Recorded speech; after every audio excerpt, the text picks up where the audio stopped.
here at Goodwood today at the Future Lab, and with us is the RoboCar. The car is about 5 meters long, 2 meters wide.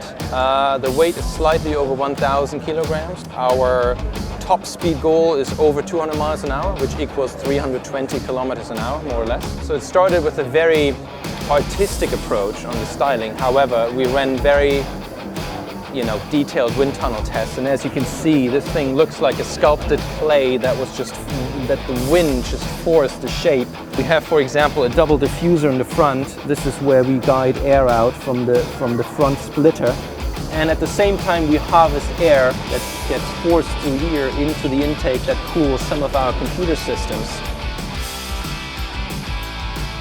Placing the sensors was really difficult.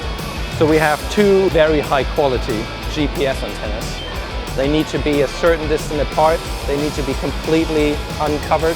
The mast you see here in the back is for TV audience. So we kind of raising the pivot point of the audience. So this is a TV camera. So you get a beautiful view of the car once it drives. So these are the main eyes of the vehicle. We have 5 covering, again, 360 degrees. These are very expensive, very sensitive sensors. And placing these was truly the most complicated. They have quite a defined build size, so it protrudes actually our very slim and clean design. So this bulge is literally to accommodate that one LiDAR. We are using road tires, not racing tires. The idea of this series is to develop components that can be used on production cars. So we're working together with Michelin. We have 18-inch in the front, 20 in the back. It's a stylistic decision. 20-inch in the back is not terribly efficient for racing, but since all the cars are going to be the same, we decided to go for the look. 20-inch looks really, really cool on this car. On the back, we actually have the most complex aerodynamic devices. We work with a ginormous diffuser. This thing is fully FIA approved, so we have certain standard lights that need to be there just by law. Something like a tow hook or a tail light.